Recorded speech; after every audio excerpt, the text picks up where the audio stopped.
बिस्मिल्लाहिर्रहमानिर्रहीम। ओके, आज का जो एजेंडा है दोबारा रिपीट करना पड़ा, सॉरी ऑनलाइन के लिए। तो एजेंडा जो रहेगा वो एक तो छोटा सा पेपर पैटर्न डिस्कस करूँगा अबाउट एग्ज़ाम, और साथ में हम डायरेक्टली स्टार्ट करेंगे अपने चैप्टर 1 को वॉल्यूम 2 से। जैसा पहले भी डिसाइडेड था कि हम लोग कंपनी लॉ का जो पोर्शन है वो पहले कर रहे होंगे। उसकी रीज़न यही थी कि टेक्निकल एरिया है, कुछ थोड़ा अब हमारे प्लान या एक्सपेक्टेड आवर्स से ज़्यादा भी ले जाएगा तो हम कंफर्टेबल रहेंगे और हम बिज़नेस लॉ के उन आवर्स में से कंपनसेट कर लेंगे, क्योंकि बिज़नेस लॉ जो है वो इतना कॉम्प्लिकेटेड या इतना टेक्निकल नहीं है। वैसे भी आउटडेटेड से लॉज हैं, सो उनको समझाने में कोई इतना मुश्किल, इन चीज़ों को समझाने में मुझे टाइम लगेगा। बहुत से आप में से ऐसे होंगे जिनको एब्जॉर्ब करने में टाइम लगेगा, so I need some more time in this area, ठीक है।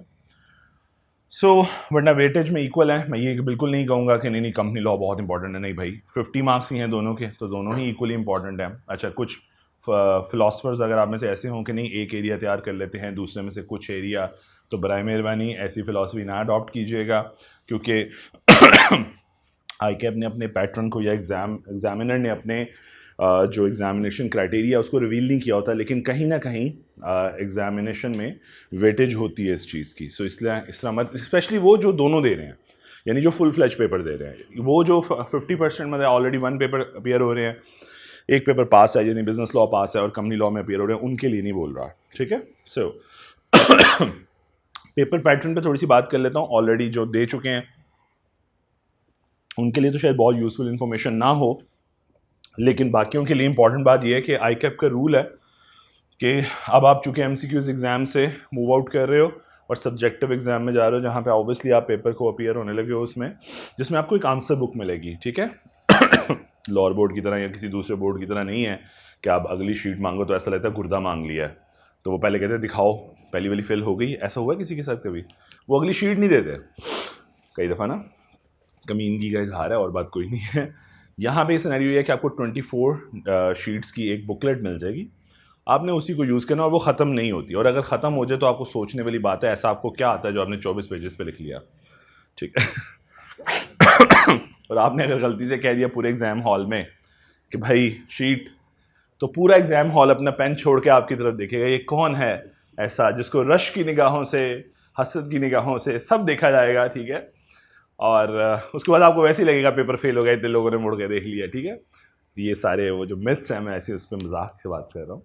सो रियलिटी ये है कि 24 शीट्स इनफ हैं अगर आप पेपर अपीयर होने चाहते हो, दैट्स इनफ। आप, हाँ, ये इम्पॉर्टेंट रूल ये है कि each question and every part of question should start from a fresh page, otherwise exam में कैंसिल है। और मैंने पहले भी कल रियलाइज़ करवाया था कि एग्जामिनर बहुत लीथल है। इसी क्लास में एग्जाम्पल दी थी ना CFAB की, नहीं दी थी CFAB वाली एग्जाम्पल? CFAB वाली एग्जाम्पल देता हूँ। CFAB में एक अटैम्प्ट अपीयर हुई थी, शायद उसी क्लास में दी हो। CFAB में एक अटैम्प्ट अपीयर हुई थी रिसेंट टाइम्स में, back 3 years back, 2 years 3 years back. Regulation change हुआ कि जी आपने 2 पेपर्स में अपीयर होना है मिनिमम, और ये ऐसा चेंज आया कि शायद CFAB वाले स्टूडेंट्स ने नोटिस नहीं किया, एक पेपर में अपीयर हुए, पेपर पास कर लिया। ICAP ने एक लिस्ट इशू की, इंक्लूडिंग द पासिंग लिस्ट, एक लिस्ट इशू हुई, 45 स्टूडेंट्स थे गालबन। ऊपर लिखा गया ये पास हैं पेपर में, लेकिन डिक्लेयर्ड एज फेल क्योंकि एक पेपर में अपीयर हुए हैं, ठीक। अब चूंकि CFAB के स्टूडेंट थे, आर्टिकल स्टूडेंट थे, स्टूडेंट ये कैफ के स्टूडेंट होते हैं ना, तो यूजुअली क्या होता है, बहुत अप्रोच होगी तो प्रिंसिपल तक अप्रोच होगी, वहाँ पे पार्टनर्स तक एक्सेस है आपकी। आप आर्टिकल के स्टूडेंट, आप उनकी फर्म के स्टूडेंट हो, पार्टनर्स आपके प्रैक्टिसिंग पार्टनर्स हैं, ICAP में असर रसूख रखते हैं, वट एवर। तो मामला बहुत ऊपर तक चला गया, एस्केलेट हो गया कि भाई ये क्या बदतमीजी है, अगर आपने फेल करना ही था तो एटलीस्ट आप फेल कर देते। अब डिक्लेयर तो ना करते कि पास है और फिर फेल कर रहे हैं, लेकिन ICAP ने कहा ना ये पास थे, सो हमारा बुरा लगा कि हम उसको फेलियर डिक्लेयर करें, हम बता के फेल करेंगे। मैं आपको बताना चाह रहा हूँ कि अपने रूल्स के ऊपर आपकी बॉडी जो है, रेगुलेटरी बॉडी, वो इतनी लीथल है। ये बात गुमान में ना रखिएगा कि अगर हम फॉर एग्जांपल अगला क्वेश्चन उसी पेज से स्टार्ट कर भी गया तो रहम आ जाएगा उसको, नहीं, रहम नहीं आएगा, वो काट देगा। उस पेज को चेक नहीं करे तो वो उसकी इतनी मेहरबानी कर दे कि वो पिछला कंटिन्यूइंग क्वेश्चन अलाउ कर दे और सिर्फ B पार्ट काट दे, उतना हिस्सा जितना आपने वहाँ लिखा है, ठीक है। तो शायद उसकी मेहरबानी होगी, वरना वो पूरा काट देगा। अच्छा भला आपको क्वेश्चन आता है तो एक रूल की वजह से गलत मत कीजिएगा। क्लियर हो गया रूल? अच्छा, कुछ लोगों ना हम लोग आए हैं उस बोर्ड से, मैं भी मेट्रिकुलेशन से हूँ, ठीक है, सो इन्हीं बोर्ड से वास्ता रहा है मेरा। हम आए उन बोर्ड से जहाँ पे ना हमें दरख्त हमेशा याद आते हैं पेपर के ऊपर, कि यार फॉर एग्जांपल ये एक पेज है और यहाँ पे हमारा ख़त्म हो गया या 2 लाइंस में ख़त्म हो गया, अब हमें दुख होता है, ओहो दरख्त ज़ाया हो रहा है, पेपर छोड़ दिया। तो मैं रियलिटी बता रहा हूँ, स्टूडेंट फील करता है कि यार पेपर ज़ाया हो रहा है, भाई तुम्हारा मसला नहीं है, तुम आगे चलो, तुम्हारा रूल है, तुम्हें यहीं छोड़ना पड़ेगा और तुम्हें अगला क्वेश्चन जो है, फॉर एग्जांपल ये क्वेश्चन नंबर 6 का ए पार्ट था, तो क्वेश्चन नंबर 6 का बी पार्ट आप अगले फ्रेश पेज से स्टार्ट करोगे। हाँ, ए का बी का 1 और 2 है, इस पे एग्जामिनर रिस्ट्रिक्टेड नहीं है। यस, आप एक पार्ट के फर्दर सब पार्ट्स जो हैं आप सेम पेज पे एड्रेस कर सकते हो, तो मेरी एडवाइस ये है आप वो भी फ्रेश पेज से स्टार्ट करो यार, आपको क्या ज़रूरत पड़ी है, पैसे दिए ना आपने एग्जामिनेशन के, तो फिर परेशानी किस चीज़ की है। मैंने बोला 24 शीट्स ख़त्म नहीं होती, आप इस तरह करके भी देख लेना, टोटल 10 क्वेश्चन हैं यार, नहीं ख़त्म होती, गारंटी कह रहा हूँ, ठीक है। बहुत रेयर होता है क्योंकि आई कैप क्वांटिटी पे बिलीव करता ही नहीं है। देखो ना, एग्जामिनेशन जो है वो क्वांटिटी या कितना क्वांटम लिखा है उस पर पास नहीं होना, क्या क्वालिटी प्रोड्यूस की है आपने उस पर पास होना है। मैथमेटिकल मार्क्स हैं, 3 पॉइंट्स चाहिए, 3 लिख दिए, मैंने कल भी बात समझाई है कि उतने नंबर पूरे, ये ज़रूरी नहीं है कि आपने उन 3 बुलेट्स के लिए 2 पेज बड़े हों। वो लाहौर बोर्ड था, ख़त्म होगी वो कहानी, अब आप प्रोफेशनल एग्जाम में बैठने जा रहे हो, ठीक है। जो बैठ चुके हैं वेल एंड गुड, जो नहीं बैठ चुके उनके लिए बोल रहा हूं, ठीक है। अच्छा, मूविंग फॉरवर्ड, हर पेपर के ऊपर छोटी छोटी बातें, हर पेपर के ऊपर एक तो नंबर होगा। फॉर एग्जांपल ये पेज नंबर 7 है या 8 है, आई डोंट नो ऊपर है नीचे है मुझे नहीं पता, लेकिन नंबर होगा या सेंटर में होता है शायद। उसके ऊपर ना बॉक्सेस बने होते हैं इस तरह, मैं एक छोटा सा यहाँ पे डेवलप कर देता हूँ ऐसे, कि आप क्वेश्चन नंबर इसके अंदर लिखें, और जब तक वो क्वेश्चन कंटिन्यू है आपने हर पेज के ऊपर वो क्वेश्चन नंबर मार्क करना है, टू बी कंटिन्यूड नहीं, क्वेश्चन नंबर खुदा का वास्ता है। लाइक क्वेश्चन नंबर 6 भी है तो आप 6 ये क्वेश्चन लिखना चाहें तो लिख दें, नहीं भी लिखना चाहें तो आप खाली यहां पे ऐसे भी लिख सकते हैं 6A, ठीक है। और ये जब तक अगली शीट्स में आंसर आपका जाता जाए आप कंटिन्यू करेंगे, 6A हर शीट पे कैरी करेंगे। फॉर एग्जांपल 2 पेजेस पे जाता है तो 6A हर पेज के टॉप पे आप लिख देंगे। मैंने कल शायद बात बताई थी, पता नहीं या नहीं, अब हमारे एग्जामिनर थोड़े से मॉडर्न हो गए हैं ना, सबके पास मैकबुक है, फिजिकल पेपर तो चेक होता नहीं है, ये पेपर स्कैन होता है, और स्कैन होने के बाद आपका चेक और पॉइंट, आई कैप में पेपर ऐसे चेक नहीं होता कि फॉर एग्जांपल मैं आज इस बच्चों का पेपर मैं चेक कर रहा हूँ, ऐसे नहीं होता। हो सकता है ऐसा सिनेरियो हो कि क्वेश्चन नंबर 5 जो है उसका पार्ट A B मैं चेक कर रहा हूँ, सारे स्टूडेंट्स का A B पार्ट मेरे पास है, इसे पता नहीं क्या सिंडिकेटिंग मार्किंग बोलते हैं, इसका कुछ बोलते हैं इनकी लैंग्वेज में ना। सो इस तरह का सिनेरियो है, मेरे पास स्कैन हो कि आपका क्वेश्चन नंबर 5, अगर फॉर एग्जांपल 5 चेक करो, 5 का A B आ जाना है, वो आप पहले पेज पे सॉल्व करो या आखिरी पेज पे सॉल्व करो। स्कैन होना है, पूरी एक टीम है एग्जामिनेशन बॉडी की जो कि इस सारे प्रोसेस को परफॉर्म करती है, बहुत कॉन्फिडेंशियलिटी आपके साथ, आपके जो रोल नंबर्स हैं वो स्वैप कर दिए जाते हैं आर्टिफिशियल नंबर के साथ, ठीक है, और फिर उसके बाद ये सारी हरकतें होती हैं उस कोड के अगेंस्ट जो आपको असाइन होता है। क्या मेरी बातें समझ आ रही हैं? सो पहली बात, ये मैटर नहीं करता आप कौन से पेज पे कौन सा सवाल कर रहे हो, ये वाला क्वेश्चन ही खत्म हो गया इंप्रेशन वाला। क्योंकि देखो, जहां पे हमें बोर्ड में ये सिखाया जाता था कि पहले 2-3 क्वेश्चन में इंप्रेशन अच्छा क्रिएट कर लो, तो क्या पता तुमने बहुत अच्छा इंप्रेशन क्रिएट किया हो और मेरी बेगम से लड़ाई हो गई हो और मैं तुम्हारा पेपर चेक कर रहा हूं, तो गुस्सा कहां निकलेगा? वहां तो निकल नहीं सकता, तो तुम्हारे पेपर पे निकलेगा। ह्यूमन फैक्टर है, मैं सिर्फ बताना ही चाह रहा हूं, एक ह्यूमन फैक्टर इन्वॉल्व होता था, उसको उन्होंने खत्म कर दिया, ठीक है। तो इस तरीके से क्या होगा, question number 5A B check कर रहा हूं तो बस वही चेक कर रहा हूं, अगर खुदा ना खास्ता मेरे ह्यूमन फैक्टर का आपके पेपर पे असर आया भी तो एक क्वेश्चन पे आएगा। कम कर दिया ना, मिनिमाइज कर दिया, मिटिगेट नहीं कर सकते, मिनिमाइज कर सकते हैं, ठीक है। और दूसरी इंपॉर्टेंट बात कि अगर फॉर एग्जांपल मुझे आप शुरू में बुरे लग गए और पूरे पेपर पे उसका इंपैक्ट जाए, भाई ये कहाँ की अच्छी बात है। मैंने एक ब्लंडर मार दिया क्वेश्चन में शुरू में बहुत बुरे तरीके से, कि उसको इरिटेशन हुई, उसने तो पूरे पेपर पे इंपैक्ट डाल देना है, इसमें एटलीस्ट क्या होगा, वो मेरे सिर्फ एक क्वेश्चन पे इंपैक्ट डालेगा। Got my point. दूसरा फैक्टर ये होता है, एक जो हम, ये तो हमारे फेवर में जाता है ना, एक अगेंस्ट भी जाता है। फॉर एग्जाम्पल आप खुद सोचो, मैं एक काम, स्पेशलाइजेशन हो गई ना, मैं एक काम, एक क्वेश्चन चेक कर रहा हूँ और 8,000 10,000 बच्चों का मैंने सेम क्वेश्चन चेक करना है। मैं शुरू वाले पेपर से मेरा एक नॉलेज बेस बिल्ड होना शुरू होगा कि स्टूडेंट मल्टीपल वेज में आंसर एक्सप्रेस हुए होंगे। कोई मुझे बहुत अट्रैक्ट करेगा, कोई मुझे बहुत इरिटेट करेगा, राइट? उसमें मसला कहाँ आएगा अब? मसला वहाँ आएगा कि एक बच्चे ने मेरा अगर लेवल, एक्सपेक्टेशन लेवल यहाँ सेट कर दिया है, तो आने वाले अगले तमाम पेपर्स जो मैं क्वेश्चन नंबर 5 चेक करने वाला हूँ, मेरा एक्सपेक्टेशन लेवल ये है अब उससे। तो ये एक फैक्टर है जो अगेंस्ट जाता है हमारे, लेकिन क्या करें, कुछ बेनिफिट लेने के लिए कुछ पास ऑन भी तो करना पड़ेगा। Got my point? अच्छा, अब एक और इंपॉर्टेंट बात कि हमें एक क्वेश्चन आता है, क्वेश्चन नंबर 6 का पार्ट ए, बी नहीं आता, तो हम बोर्ड में क्या करते थे, यार बी नहीं आता, बाद में देखेंगे। कोई जरूरत नहीं है, आपको 6 का ए आता है, आप 6 का ए परफॉर्म कर लें, उसके बाद क्वेश्चन नंबर 5 का बी कर लें, कोई फर्क नहीं पड़ता, मैंने आपको बोला। वो बात से आप बाहर आ जाएं अब। हाँ, अनटिल और अनलेस ए बी आपस में कनेक्टेड है, फिर बेवकूफ़ी है उनको सेपरेट करना, क्योंकि दोबारा से क्वेश्चन की अंडरस्टैंडिंग लेनी पड़ेगी कि ए में क्या क्वेश्चन था, उसका मैंने क्या आंसर सजेस्ट किया, और बी उससे अगर लिंक्ड है तो फिर बेवकूफ़ी है कि मैं बी को सेपरेट कर लूँ। वरना आपकी मर्जी है, आप सेक्शन ए में से कोई सवाल का आंसर करना चाहते हैं, बी में से करना चाहते हैं, कोई फर्क, सेक्शन ए बी मतलब कंपनी लॉ में से या बी लॉ में से, आप जो मर्जी करो यार।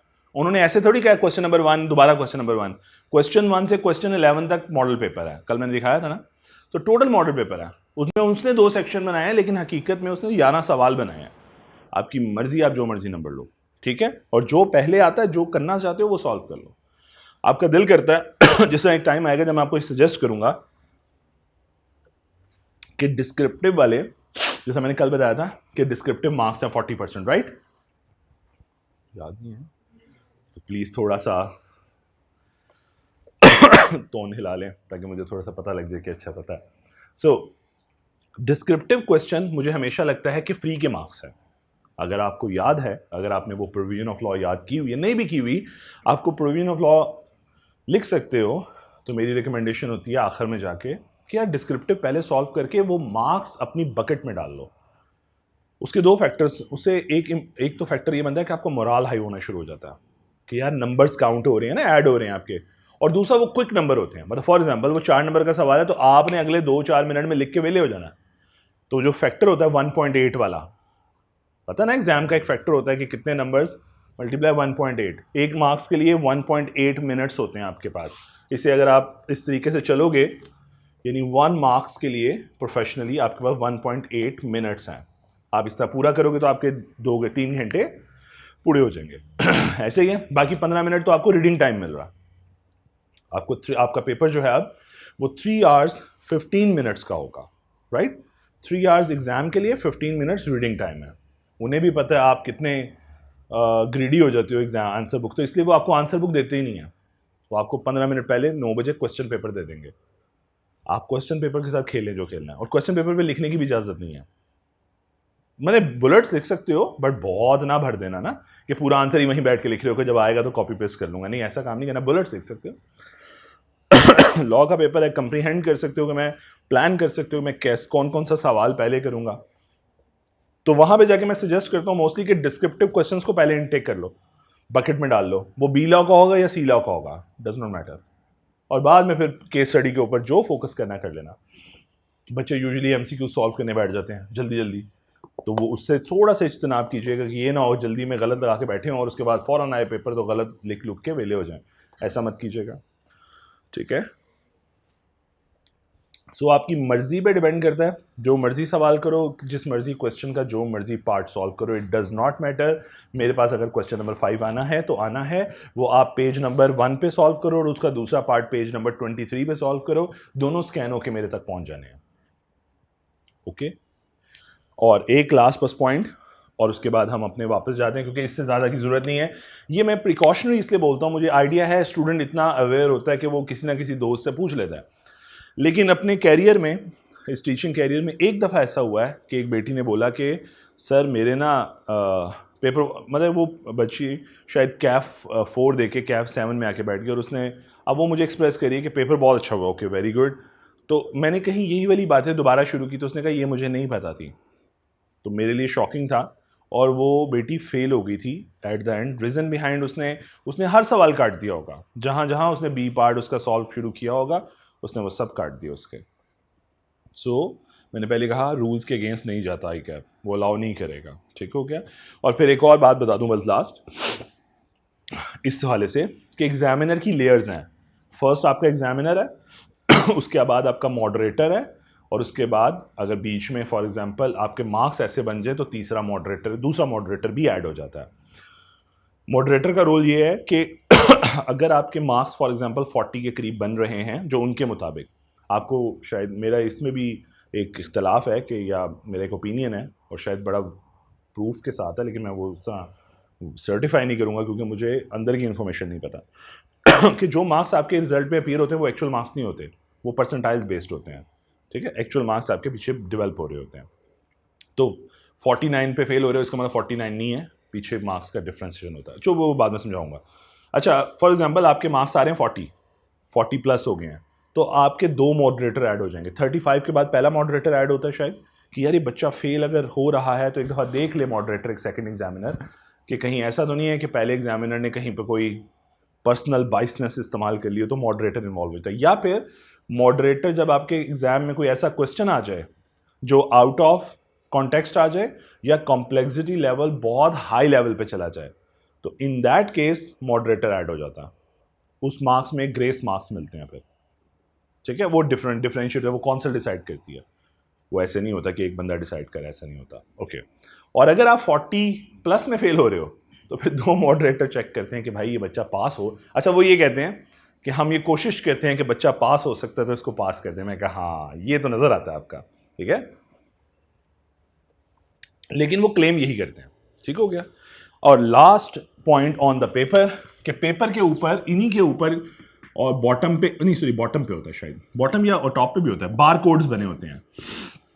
कुछ ऐसे फिलोसफर हैं हमारे जो फ्री बैठे बार कोड के साथ खेलते रहते हैं, ठीक है। बराए मेहरबानी इन बार कोड्स के साथ मत खेलिएगा, उन्होंने स्कैन करना है, अगर आपने बार कोड का बेड़ा गलत किया हुआ तो पेपर स्कैन नहीं हो पाएगा। और वो शीट जो है सिर्फ वो पर्टिकुलर शीट 5 शीट नंबर 6 जो भी जिस पे भी आपने पंगा लिया है वो स्कैन नहीं होगी, वो स्किप कर देंगे, ठीक हो गया, डन, क्लियर ये पॉइंट्स। इससे ज़्यादा एग्जाम हवाले से मुझे कंसर्न होने की ज़रूरत नहीं, बाकी अब प्रिपरेशन है वो आपको कंसर्न होने की ज़रूरत है, ठीक हो गया। सो ये चीज़ें जो मैं डिस्कस करना चाहता था मैंने कर ली। और लास्ट पॉइंट जो ऑनलाइन वाले स्टूडेंट्स हैं उनके लिए व्हाट्सएप ग्रुप वगैरह क्रिएट हो जाएगा, ठीक हो गया।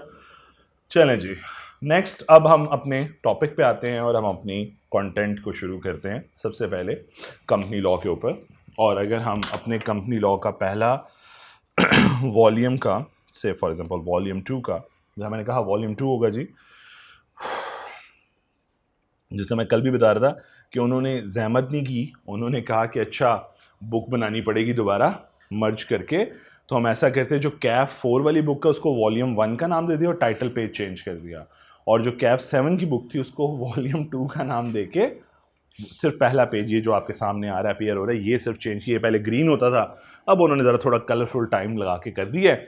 बाकी ईच ये इवन के ये पेज भी सेम है, ये देख लो ग्रीन है, इसी कलर का था फर्स्ट पेज भी, ठीक है। तो उन्होंने कुछ जहमत नहीं की, सेम उसको वॉल्यूम 2 का नाम दे दिया, ठीक है। और कंटेंट यही थे पहले भी जो कैफ 7 के कंटेंट थे, अगर आप इस स्प्लिट से इस मर्जर से पहले चले जाओ आज भी वही हैं, चैप्टर 10 टोटल। हाँ इसमें से 2 चैप्टर उन्होंने निकाल दिए हैं जहमत करके आपसे, बस।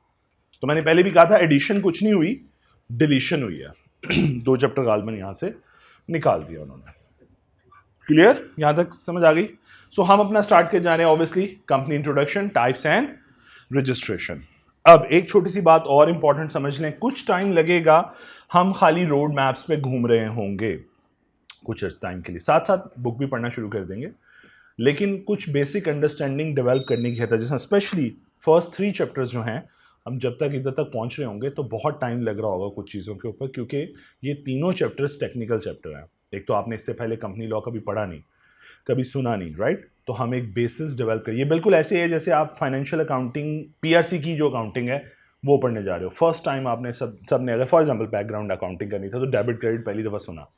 अब अगर मैं पूछूं डेबिट क्रेडिट क्या होता है वही सज्जे खबे वाला साहब है कि सज्जे पासे कौन सा होता है, राइट साइड पे और लेफ्ट साइड पे, चलो जो भी है, समझाना ही चाह रहा हूँ जिस तरह अब एक छोटी सी बात, जिस तरह एक पूरी बेसिस डेवलप की जाती है अकाउंटिंग के बारे में, इसी तरह इस सब्जेक्ट के बारे में एक प्रॉपर रेगुलेशंस बनाए गए। आप सिर्फ एक यूं समझ लो, एक लॉ ने एक चीज अगर डिफाइन कर दी है तो डिफाइन कर दिया। फॉर एग्जांपल लॉ बनाने का पर्पस क्या है वैसे? स्ट्रीमलाइन करना चीजों को, राइट? अगर फॉर एग्जांपल अगर मैं सिंपल सी इसको मैं अक्सर एग्जांपल देते हुए यूं कहता हूं कि अगर आप ट्रैफिक सिग्नल की बात करें और रेड लाइट पे आप क्रॉस मारे और आगे एक अदर खूबसूरत से प्यारे से भाई खड़े हों और आपको हाथ दे के रोक लें, ठीक है, तो आप आगे से क्या बोलते हैं? अगर सपोज फॉर एग्जांपल कि मुझे इल्म नहीं था, वो कहेगा इसके बाद आपको इल्म रहेगा, राइट? बख्शेगा नहीं वो, बिकॉज वायलेशन है ना, एक रूल सेटअप कर दिया। तो लॉ ऐसा ही है, हमने कुछ बाउंड्रीज सेटअप कर दी बिजनेसेस के लिए, कोई वायलेट करेगा तो पेनल्टीज फेस करेगा। ऐसा क्यों? ताकि अदरवाइज अगर आप बाउंड्रीज सेटअप नहीं करोगे तो फिर कोई, अक्सर कभी रात 12 बजे के बाद ट्रैवल किया हो लाहौर में खासतौर पे तो आप रेड सिग्नल पे क्रॉस कर जाते हो, ग्रीन पे रुक के देखते हो कोई और तो नहीं आ रहा, क्योंकि आपका तो ग्रीन है किसी का रेड है, उल्टा हो जाता सिस्टम। नहीं मैं मजाक नहीं कर रहा, रियलिटी में, क्योंकि लोग रात को वायलेशंस कर रहे हैं ना, एक्सेप्ट कि अब थोड़ा सा कैमरों से डरते हैं कि रात का चलान आ जाएगा जी, ठीक है, और अगर गाड़ी में कोई और भी हुआ साथ तो फिर बहुत मुश्किल वाली बात है, ठीक है।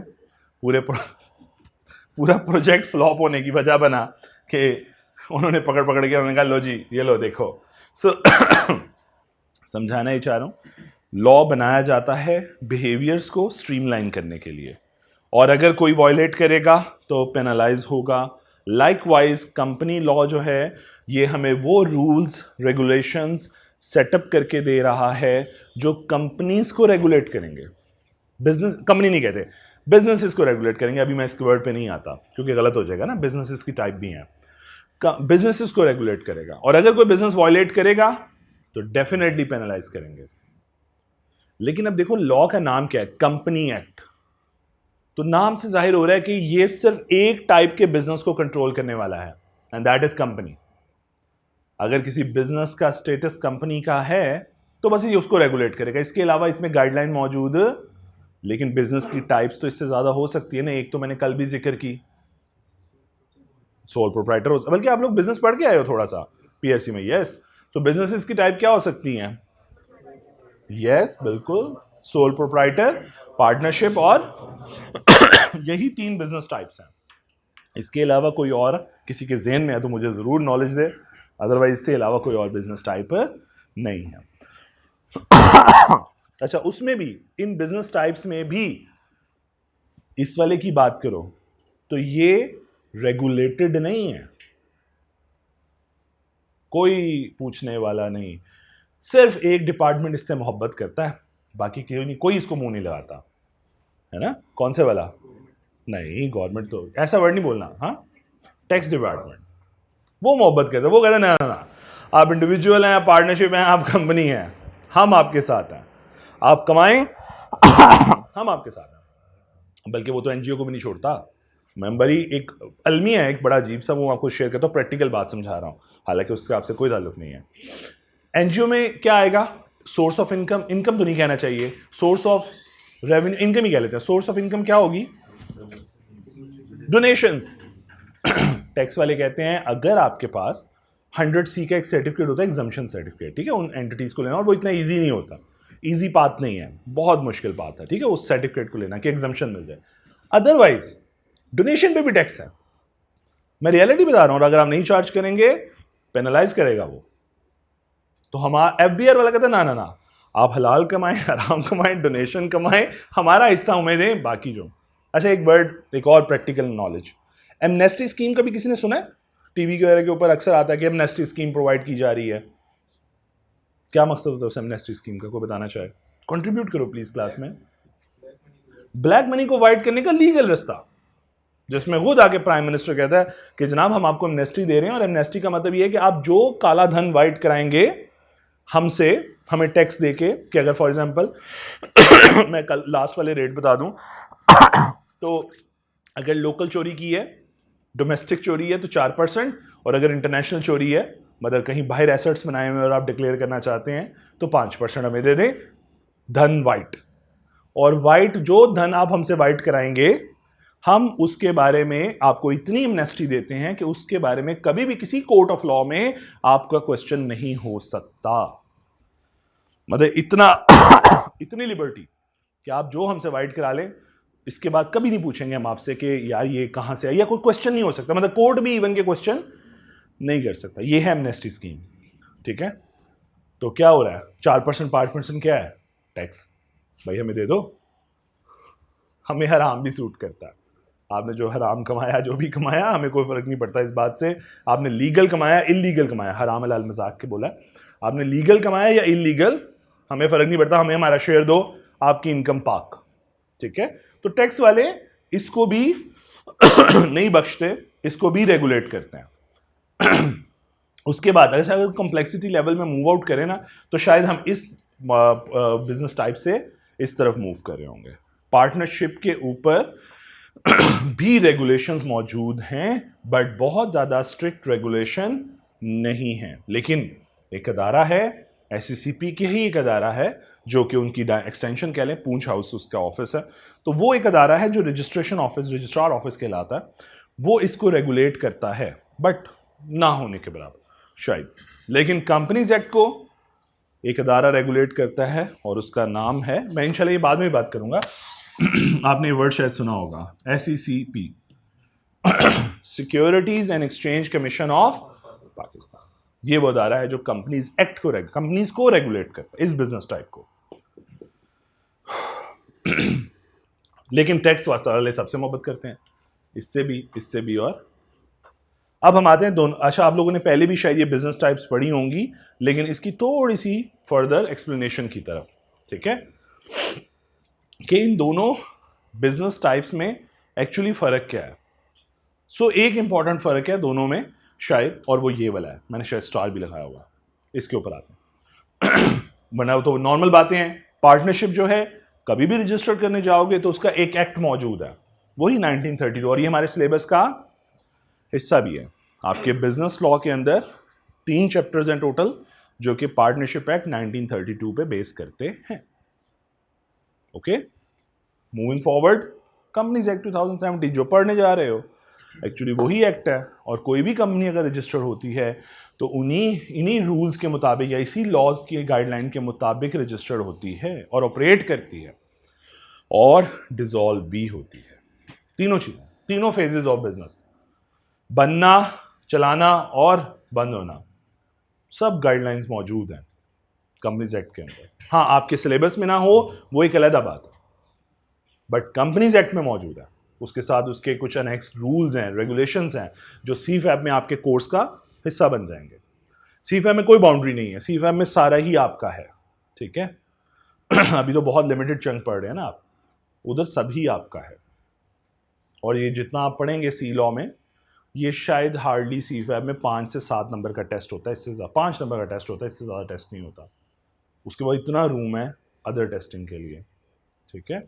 सो ये मैंने समझा दिया कि दोनों का एक्ट डिफरेंट है जिसके अंदर ये रेगुलेट हो रहे हैं। एक इंपॉर्टेंट बात, legal person, separate legal person. अच्छा देखो, पर्सन 2 तरह का होता है, पहले ये बात समझ लो। ये जो पर्सन है 2 तरह का है, नेचुरल लाइक अस और एक आर्टिफिशियल। सो बिजनेस कोई भी हो, वो पार्टनरशिप है या वो कंपनी है, आर्टिफिशियल पर्सन है। नजर आता है मैं कहूँ यहाँ कंपनी बैठी है, ऐसा तो कुछ नहीं है ना, एक आर्टिफिशियल पर्सन है। Got my point. लेकिन लॉ उसको पर्सन का नाम देता है कि पर्सन नेचुरल भी हो सकता है, आर्टिफिशियल भी हो सकता है। नेचुरल हम लोग हैं और आर्टिफिशियल कंपनी या बिजनेस कोई भी। ऐसा मैं ऐसे क्यों समझा रहा हूं, क्योंकि कल को जब मैं चैप्टर नंबर 3 या डायरेक्टर्स पढ़ा रहा हूँ वो कहेगा भाई डायरेक्टर नेचुरल पर्सन हो सकता है, आर्टिफिशियल पर्सन नहीं हो सकता। कुछ समझ आई बात की कि भाई मैं कहूँ यहाँ पे कंपनी बैठी है, भाई डायरेक्ट देखो, एक मेरी बात समझाओ। एक बिजनेस वेंचर है, सपोज फॉर एग्जांपल हम कोई बिजनेस वेंचर कोई भी अज्यूम करें, लाइक कोई भी नाम ले लो यार, कौन सा डिसेंट स्टोर ले जी, या कोई अच्छा नाम लेते हैं यार, कोई नेस्ले, सपोज नेस्ले। अगर एक नेस्ले एक कंपनी है, एक बिजनेस है, सपोज, चलो जो भी है उसको हम, उससे कंसर्न नहीं है, अगर मैं उसमें इन्वेस्टमेंट करना चाहूँ बीइंग सोल पर्सन, कर सकता हूँ?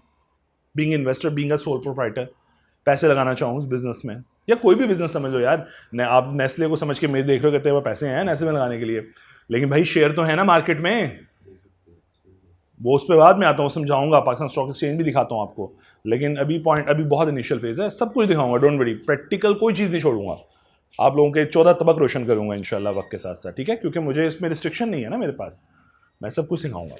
वो रेलिवेंट है या नहीं, आपने उसमें से अपना रेलिवेंट हिस्सा चूज कर लेना। अब आते हैं आगे, पॉइंट इज, मैं बीइंग सोल पर्सन इन्वेस्ट करना चाहूँ, कर सकता हूँ? अच्छा, सपोज मैंने और गुड ने बेटे हसीब ने मिलकर एक पार्टनरशिप फर्म बनाई हुई है, हम दो पार्टनर्स हैं, जिससे आपकी सारी ऑडिट फर्म्स क्या हैं? पार्टनरशिप्स हैं, और क्या है, ठीक है।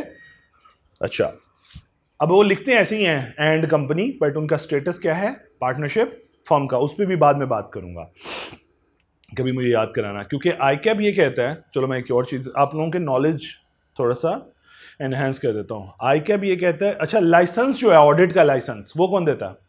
पहले तो ये बताओ ना।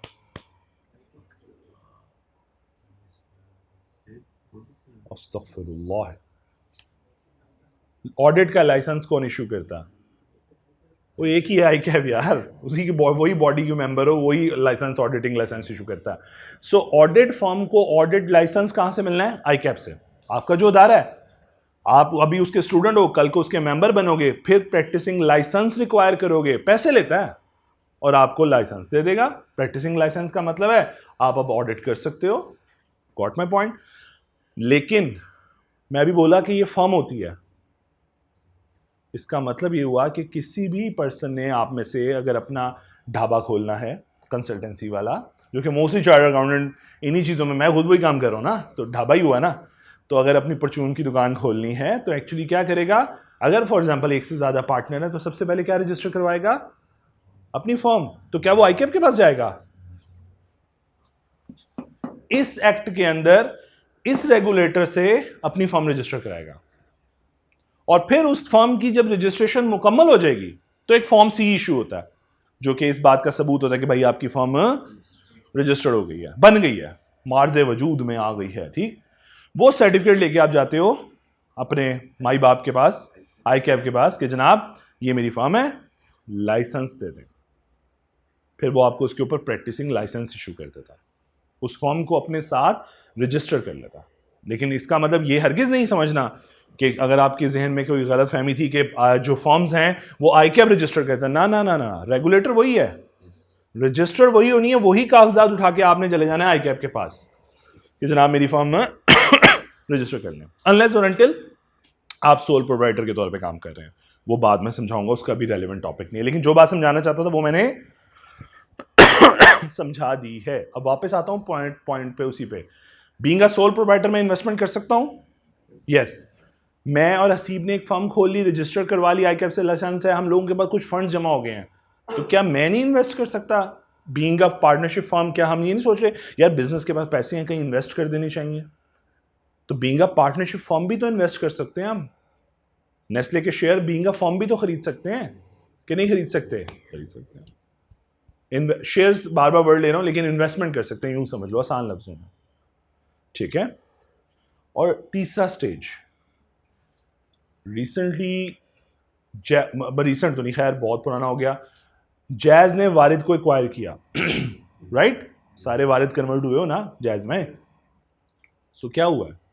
एक कंपनी ने दूसरी कंपनी एक्वायर कर लिया, एक कंपनी ने दूसरे बिजनेस, एक आर्टिफिशियल पर्सन ने दूसरा आर्टिफिशियल पर्सन एक्वायर कर लिया। वो समझ आ रही है? इंडिविजुअल ने एक्वायर नहीं किया, जैज ने एक्वायर किया वारिद को।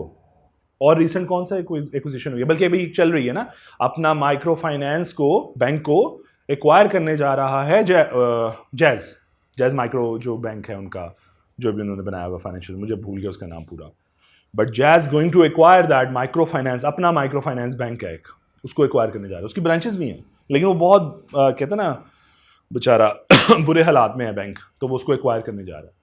तो क्या होने जा रहा है, एक कंपनी दूसरी कंपनी को एक्वायर करने जा रही है, एक आर्टिफिशियल पर्सन दूसरे आर्टिफिशियल पर्सन को एक्वायर करने जा रहा है। बात समझ आ रही है? ये समझा इसलिए रहा हूं कि कल को आपने अगर एक बिजनेस को एक्वायर किया तो कल को आप कहोगे ना भाई मैं ही चलाऊंगा इसको, ठीक है? तो ड्राइवर भी आपने ही बनना है उसके कि मैं चलाऊंगा इस बिजनेस को भी, being a sole, being a partnership, being a firm, आपने कहना मैं चलाऊंगा भाई, ठीक है? सो चलाने वाले यूजुअली डायरेक्टर्स होते हैं, ठीक है? समझिएगा, दो वर्ड्स होते हैं जिसमें डिफरेंशिएशन है। अच्छा, शेयर होल्डर और डायरेक्टर में एक डिफरेंस होता है, थोड़ा सा समझाता हूं, उस चीज के ऊपर हाईलाइट करने की जरूरत है, इसलिए मैंने कहा ये कहने को एक पेज होगा बट मल्टीपल पॉइंट्स होंगे जो मैं शायद पहले क्लैरिफाई करूंगा, देन मैं आगे जा पाऊंगा। पर्सन समझ आ गया ना? आप पर्सन, अभी मेरी बात मुकम्मल नहीं हुई ये वाली जो इन्वेस्टमेंट वाली, अभी मैंने उसमें कंक्लूड करना है। पर्सन आर्टिफिशियल भी हो सकता है, नेचुरल भी हो सकता है। नेचुरल हम जिस तरह, ठीक है, जिंदा है, नजर आ रहे हैं, सांस ले रहे हैं, और आर्टिफिशियल मतलब एक ख्याल में, बट है कुछ नहीं, एग्जिस्टेंस में कुछ नजर नहीं आता, ठीक है? जिस बिल्डिंग को देख के आपका तो ये नेस्ले है, वो बिल्डिंग है। नेस्ले तो वो एक आर्टिफिशियल पर्सन है जिसको आपने बिल्डिंग के ऊपर बोर्ड पे लगा दिया है, ठीक है? सो द पॉइंट इज तीनों टाइप्स की बिजनेसेस इन्वेस्टमेंट भी कर सकते हैं, ठीक है? अब मैं आगे आने लगा हूं शेयर होल्डर और डायरेक्टर में थोड़ा सा फर्क के ऊपर।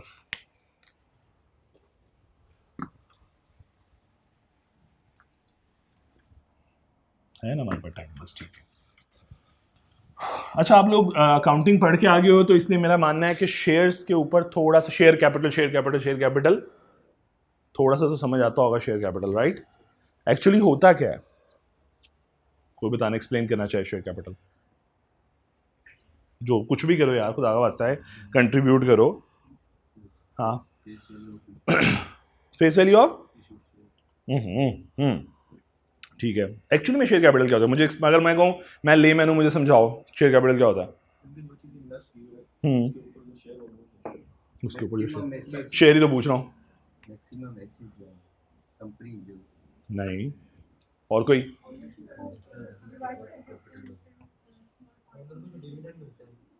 डिविडेंड तो उसका रिटर्न है, डिविडेंड इन्वेस्टमेंट का रिटर्न है। ये बेटी सही बोल रही है, बोलो बेटे। ठीक है। अच्छा, मैं एक छोटी सी बात समझाता हूँ, इसी बेटी की बात को आगे कैरी करता हूँ।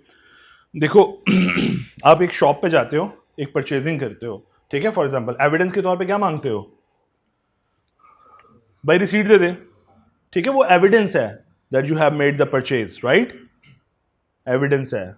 आप एक बिजनेस में इन्वेस्ट करने जा रहे हो, उससे भी तो कहोगे ना भाई को रसीद दे दे, वो बदले में रसीद देने के आपको सर्टिफिकेट दे देता, और कुछ पले पड़ा, उस सर्टिफिकेट को आप क्या बोलते हो? Share certificate. अगर जस्ट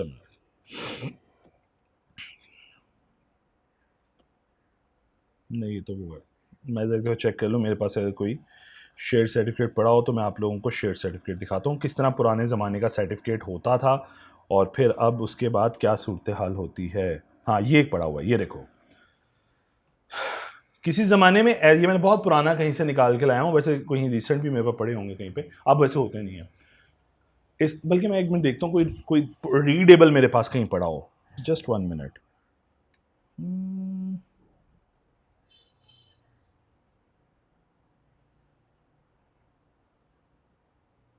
नहीं, मुझे ढूंढना पड़ेगा, नहीं होगा, चलो बाद में समझाओ। अच्छा, ये वो एक शेयर सर्टिफिकेट था जो हार्ड फॉर्म में इशू होता था, एक बंदे ने इन्वेस्ट किया और इसके ऊपर अगर थोड़ा सा, आई डोंट, रीडेबल नहीं है इतना अच्छा, बट रीडेबल नहीं है इतना अच्छा ना, वरना लेकिन कुछ पढ़ सकें। ये देखो, शायद ये पढ़ा जाए इस तरीके से, देखो क्या लिखा हुआ है, कैपिटल रुपीज इतने डिवाइडेड इनटू इतने ऑर्डिनरी शेयर्स ऑफ ₹5 ईच। तो ये एक सर्टिफिकेट जो है वो ₹5 का है। अच्छा, क्या ये हर, इसका मतलब है अगर कंपनी के मिलियंस ऑफ शेयर में हो तो मिलियंस ऑफ शेयर इशू होते थे? नहीं, ऐसा नहीं होता था। अब जरा एक और नीचे जरा चीज देखो, ये फोलियो नंबर आपको नजर आओगे, 2408, 101 से लेकर 2408 सेम नंबर है 150 तक क्या है, ये एक शेयर सर्टिफिकेट इशू है, यानी 50 शेयर के अगेंस्ट एक सर्टिफिकेट। तो ऐसे शेयर सर्टिफिकेट इशू किया जाता था, जो जितनी इन्वेस्टमेंट करता था 5 रुपए के हवाले से शेयर, 5 रुपए का मेरा शेयर है, जितने पैसे लाओगे मैं डिवाइड बाय 5 करके उतने शेयर बना के तुम्हें, ये तो समझ आता है ना, डिवाइड सिंपल डिवाइड कर रहा हूं, 5 रुपए का शेयर है भाई, ठीक है, समझ आ रही सबको। सो मैं शेयर सर्टिफिकेट दे देता था, तो इसी कबाहत में लगे रहते थे, share certificate physically move in. अब देखो मैंने कल को बेचने हैं, अभी वो भी समझाऊंगा कैसे बेच सकते थे, बला बला, मैंने कल को बेचने हैं, अजाब पड़ जाता था। फिर स्टॉक एक्सचेंज मार्केट में बाकायदा बोलियां लगती थी, एक हॉल होता था, बोली लगती थी, भाई इतने शेयर हैं फलां के हैं, कोई खरीदने का है, इतने में बेच रहा है बंदा। कोई अगर ब्रोकर खड़ा है और उसे लगता है कि यार हाँ इतने का मैं खरीद लूंगा, तो दोनों की आपस में मुलाकात करा के बीच में कमीशन लेते थे और इसके सर्टिफिकेट उसको ट्रांसफर डीड बनती थी बाकायदा, और वो भिजवाई जाती थी इदारे को कि भाई इसको ट्रांसफर कर दें, इसके नाम से निकाल के सलमान के नाम पे शिफ्ट कर दें, क्योंकि अब इन्वेस्टमेंट इसकी नहीं है, इसकी है। अब ये सारा प्रोसेस डिजिटाइज हो चुका है, कुछ करने की जरूरत नहीं, T+1 पे चला गया, शिफ्ट हो गया। अगर हमारे पास इंटरनेट अवेलेबल हो, कोई प्लीज होल्ड कीजिएगा, होल्ड कीजिएगा, उतनी देर पता करो था इंटरनेट अवेलेबल है। सो अब T1 पे शिफ्ट हो गया। अब ये सारा प्रोसेस एक दिन में मुकम्मल हो जाता है, और ये जो बिडिंग वाला कॉन्सेप्ट है ये खत्म हो चुका हुआ है। अब बात समझिए, उसको क्या मॉडर्न कॉन्सेप्ट है वो थोड़ा सा एक्सप्लेन करता हूँ।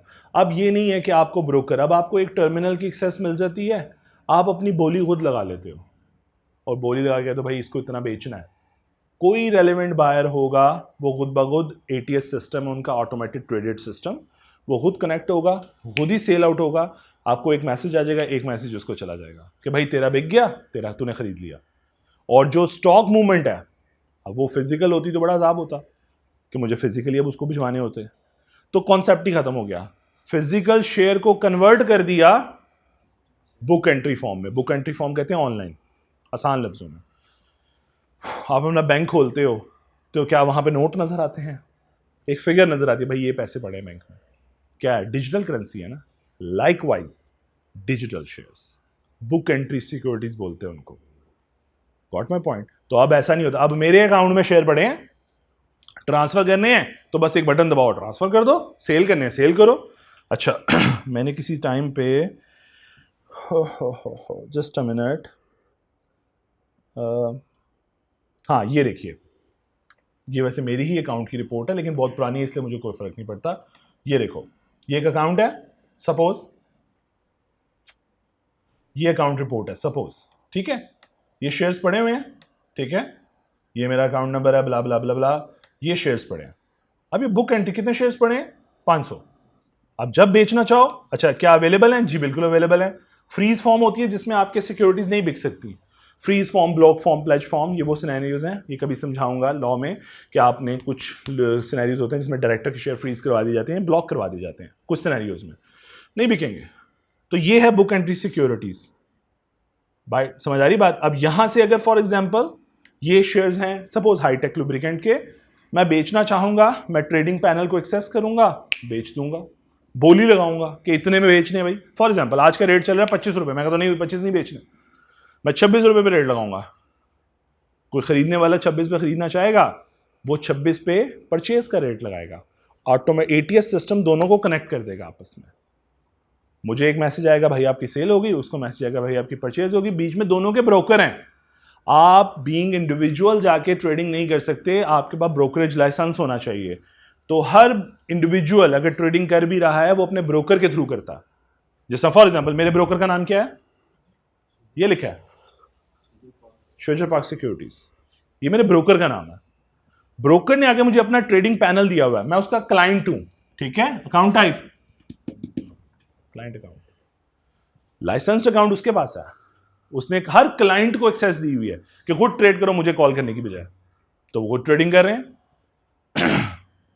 क्या बात समझ आ रही है। सो ये बिल्कुल ऐसे ही ऑपरेट करता है जैसे आपका बैंक अकाउंट ऑपरेट करता। लॉगिन डालो, पासवर्ड डालो, चलो एंटर हो जाओ, बेचना है बेचो, खरीदना है खरीदो, मार्केट रेट पे खरीदना है नहीं खरीदना मार्केट पे खरीदो, नहीं खरीदना बोली लगाओ, सेल की परचेज की whatever. Do whatever you want to do.